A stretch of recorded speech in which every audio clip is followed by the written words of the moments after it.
నమస్తే. ఇప్పుడు మీరు చూడబోతున్న వీడియో ఖచ్చితంగా మీకు ఉపయోగపడుతుంది, నచ్చుతుంది కూడా.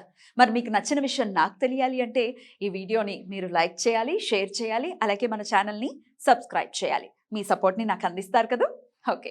ఇప్పుడు వీడియోని స్టార్ట్ చేద్దాం. నమస్తే. Welcome to our channel. నేను కుప్పా పద్మిని.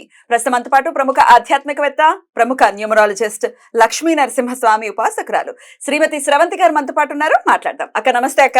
నమస్తే పద్మిని. అక్క, శ్యామల నవరాత్రులు మొదలు కాబోతున్నాయి. ఆల్రెడీ మనం మాట్లాడుకోవడం జరిగింది. ఇంకొకసారి శ్యామల నవరాత్రుల విశిష్టత గుప్త నవరాత్రులుగా పిలుస్తూ ఉంటారు. మాఘమాసం వచ్చింది అని అంటేనే మాఘమాసం అంటే ఏదో తెలియనటువంటి ఒక ఫీలింగ్ డెఫినెట్ గా కదా, ఒక డివైన్ ఎనర్జీ ఖచ్చితంగా ఉంటుంది. అందున ఆ శుక్లపక్షంలో వచ్చేటటువంటి ఆ రోజులన్నీ కూడా అటు నవరాత్రులు అవ్వచ్చు, భీష్మ ఏకాదశి, రథసప్తమి, వాట్ నాట్. భీష్మ ఏకాదశి రోజే మా పెళ్ళయింది. ఓ అవునా, ఏకాదశి రోజు పెళ్ళి. Beautiful beautiful. ఆ రోజు విష్ చేస్తాం అయితే. రైట్, చెప్పండి అక్క. శ్యామల అమ్మవారిది రాజశ్యామల అమ్మవారు మనకి నిజంగా చాలా అదృష్టవంతులం. మనం చక్కగా ఇన్నాళ్ళు ఆవిడకి అరుణాచలం వెళ్ళినప్పుడు మనకు వచ్చిన సంకల్పం అలా 11 నెలలు చేయాలి అని చెప్పి అలా చేస్తూ మనం అమ్మవారి వారాహి అమ్మవారి నవరాత్రులు కూడా చేసుకున్నాం చక్కగా. అలాగే గణేష్ నవరాత్రులు కూడా మనం అందరం చేసుకున్నాం, శరన్నవరాత్రులు చేసుకున్నాం. అమ్మవారివి చేస్తే మనం సంవత్సరంలో 4 చేసినవి మనకి ఫలితం దక్కుతుంది ఈ శోభకృతనామ సంవత్సరంలో. కాబట్టి అమ్మవారివి 10వ తారీఖు నుంచి 18వ తారీఖు వరకు నవరాత్రులు జరుగుతాయి. అయితే ఇక్కడ విశేషంగా ఏంటంటే పుష్యమాసం అమావాస్య, పౌష్య అమావాస్య అంటాము. ఆ రోజు శ్యామల అమ్మవారికి, వారాహి అమ్మవారికి ఇద్దరికి కూడా శ్రీచక్ర అర్చనతో అమ్మవారికి అర్చన చేసుకొని, అలాగే మూల మంత్రంతోనూ సహస్రనామంతోనూ అమ్మవారికి హోమం చేసుకోవడం అనేది ఎప్పుడు ప్రతి అమావాస్యకి మనం చేస్తుంది. అది 9వ తారీఖు జరుగుతుంది. అక్కడ నెక్స్ట్ నుంచి ఇంకా మాఘమాసం స్టార్ట్ అయిపోతుంది. పాడ్యమి నుంచి నవమి వరకు 9 రోజులు అమ్మవారికి, రాజశ్యామల అమ్మవారికి పూజ చేసుకుంటాం.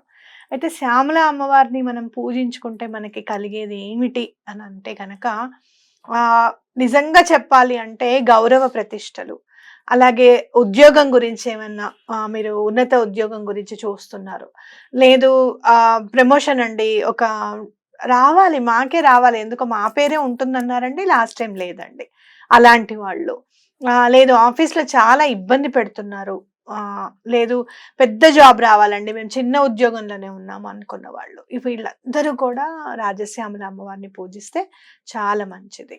అయితే స్వగృహం కావాలి అనుకునే వాళ్ళు కూడా అమ్మవారిని పూజించవచ్చు అనమాట. ఎందుకు మనకి అంటే ఒక్కొక్కసారి మనకి లోన్స్ శాంక్షన్ అవ్వకుండా, లేదు అంటే గనక సగం కట్టేసిన తర్వాత ఇల్లు ఆగిపోతుంది, అవతల వాళ్ళు ఇబ్బంది పెడుతునో మనకి ఇబ్బంది కలగడము దానివల్ల, అలాంటి అసంపూర్ణమైన పనులన్నీ కూడా అవడానికి, చిన్న మాటలో చెప్పాలి అని అంటే అమ్మవారు ప్రైమ్ మినిస్టర్ అనుకోవచ్చు అనమాట. ఆవిడ దగ్గర అన్ని మినిస్ట్రీస్ ఉంటాయి అండర్.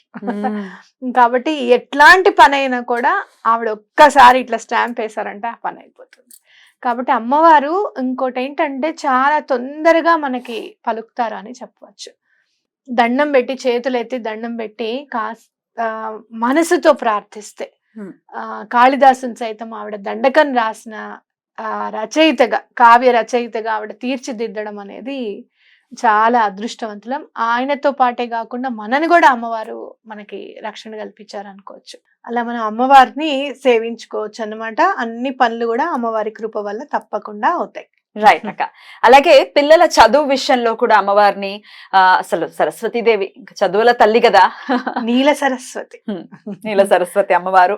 సో పిల్లల చదువులు ఇప్పుడు అందరి టెన్షన్ అదే, పైగా ఇప్పుడు ఎగ్జామ్ సీజన్. ప్రకృతి కూడా భలే అసలు డిజైన్ చేసుకుంది కదా, ప్రకృతికి తెలియంది ఏముంది కదా. ఇంకా ఇప్పుడు ఎగ్జామ్ సీజన్ కూడా, సో చక్కగా పిల్లలు బాగా రాస్తారా, ఎలా ఉంటుందో వాళ్ళ భవిష్యత్తును భయపడేటటువంటి తల్లిదండ్రులు. మాఘ పంచమి కూడా శ్రీ పంచమి, ఆవిడ చక్కగా సరస్వతి దేవి పుట్టినరోజు అన్నమాట ఆ రోజు. కాబట్టి నీల సరస్వతి అంటే మీరు చూడండి, శ్యామల అమ్మవారే కృష్ణుడి స్వరూపం కూడా మనం పూజిస్తాం అనమాట. నీల సరస్వతి అంటే ఆయన కూడా చక్కగా కృష్ణుడు నీల రంగులోనే కనిపిస్తారు కదా. అంటే మనం దండం పెట్టుకుంటే చాలు అమ్మవారు వరాల జల్లు కురిపిస్తారు అని ఆవిడ వర్ణంతోనే మనకు అర్థమవుతుంది. మేఘవర్ణంతో ఉంటారు అని అంటే మేఘాలు రెడీగా ఉంటాయి కదా వర్షం కురిపించడానికి.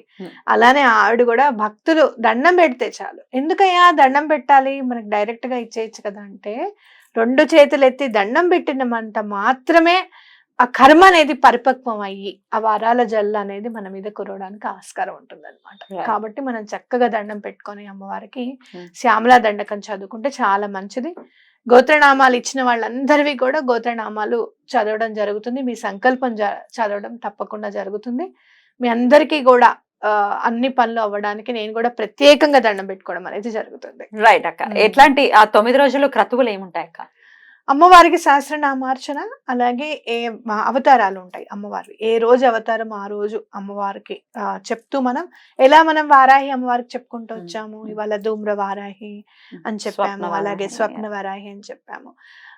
అలా ప్రతిదీ కూడా మనం అమ్మవారి సుఖశ్యామల అని ఉంటారు, అలా ఉంటాయి అన్నమాట అమ్మవారివి. 9 అవతారాలు ఉంటాయి. లాస్ట్కి రాజమాతంగి రాజశ్యామల అమ్మవారి ఉంటుంది. కాబట్టి ప్రతిరోజు అమ్మవారి ఆ నామం తీసుకోవడము, అమ్మవారి శ్రీచక్రార్చనలు మన విద్యోపాసనలు శ్రీ విద్యోపాసనలు ఎలా చెప్తారో అలా చేసుకుంటాం కదా. అందుకని అమ్మవారికి అర్చన అలా చేసుకొని మూలమంత్రంతో హోమం చేసుకుంటాం. అలాగే సహస్రనామంతో కూడా హోమం చేసుకుంటాం. లాస్ట్కి మాత్రం లాస్ట్ రోజు మనకి పూర్ణాహుతి ఉంటుంది. నవమి నాడు పూర్ణాహుతి ఉంటుంది. అద్భుతం. ఈసారి ప్రసాదం ఏం పంపిస్తున్నారు అక్క? చీరే పంపించాలనుకుంటున్నాను నేను. చీరకే ఆర్డర్స్ అన్ని పెట్టుకున్నాను. ఎందుకు అని అంటే అమ్మవారి ప్రసాదంగా ఎల్లప్పుడూ ఉండిపోతుంది అనే భావన ఉంది నాకు మనసులో. కాబట్టి చీరనే పెట్టాలని అనుకుంటున్నాను. ఈ 10 రోజులకి అంటే అమావాస్యను మొదలుకొని నవమి వరకు క్రతువులు ఉన్నాయి కాబట్టి ఎంత అక్క ఈసారి గోత్రనామాలకి? 6116 పద్మిని. అయితే చీరతో పాటు ఈసారి నేను ఇప్పుడే నాకు అనిపించింది శ్రీరాముల వారిది రామనామం రాయడానికి ప్రతి పిల్లలకి ఇవాళ మనం విశిష్టంగా అలవాటు చేయాల్సింది ఏంటి అని అంటే రామనామం రాయడం.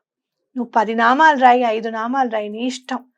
మినిమం ఒక 108 నామాలు అయితే, పెద్ద పిల్లలైతే కనుక 6th 7th క్లాస్ చదివే పిల్లలైతే మీరు చూస్తున్నారు కదా, టీనేజ్ అని మనం ఇది చెప్తూ ఉంటాం. టీన్ అనేది ఎప్పుడైతే స్టార్ట్ అవుతుందో దాన్ని టీనేజ్ అని అనుకుంటాం. 13 నుంచి స్టార్ట్ అవుతుంది, 12 నుంచి అదంతా 19 వరకు ఉంటుంది. ఎలాగూ టీస్ వచ్చిన తర్వాత 20లు 30లు వచ్చిన తర్వాత వాళ్ళ మాట వాళ్ళదే ఉంటుంది. కాబట్టి ఈ టీనేజ్ లో మనం దారి తప్పడానికి అవకాశం ఉంటుంది. అందులో మాధ్యమాలు అయితే అసలు పిల్లల్ని మేం పాడు చేస్తాం మీ పిల్లల్ని, మేం పాడు చేస్తాం మీ పిల్లల్ని అని చెప్పి పోటీ పడి పాడు చేస్తున్నాయి మాధ్యమాలు. కాబట్టి అవన్నిటి ద్వారా మనం ఎలా అయినా సరే మన పిల్లల్ని రక్షించుకోవాలి అని అంటే రామనామం తారక మంత్రం. మీరు ఇక్కడ చూసుకున్నా కూడా రాజశ్యామల అమ్మవారు కృష్ణుడైతే కనుక లలితా త్రిపుర సుందరి అమ్మవారు శ్రీరాముల వారి అవతారంగా మనం చెప్పుకోవచ్చు. కాబట్టి అలా రామనామం బుక్ నేను పంపిస్తాను, ప్రతి ఇంటికి పంపిస్తాను. గోత్రనామాలు పెట్టుకున్న వాళ్ళకి చీర రామనామం బుక్ పంపిస్తాను. చక్కగా మీ ఇంట్లో పిల్లలతో రాయించండి. ఆ బుక్స్ కూడా నేను అక్కడే పెడతాను. ఎందుకంటే సరస్వతి అమ్మవారు అని అంటే బుక్ పెన్ను కంపల్సరీ ఉండాలి. మనం పెన్ ఎవరికి కూడా గిఫ్ట్ గా ఇవ్వం కాబట్టి ఇవ్వకూడదు కాబట్టి మనం అదనంగా ఏం చార్జెస్ కాదు, దీంట్లోనే చేసి పంపిస్తాను. సంకల్పంలో చెప్తే సరిపోతుంది. రైట్ అక్క, బ్యూటిఫుల్ గా ఈ నవరాత్రులు కూడా చాలా వైభవంగా జరగాలని మనస్ఫూర్తిగా కోరుకుంటూ thank you so very much అక్క. నమస్తే.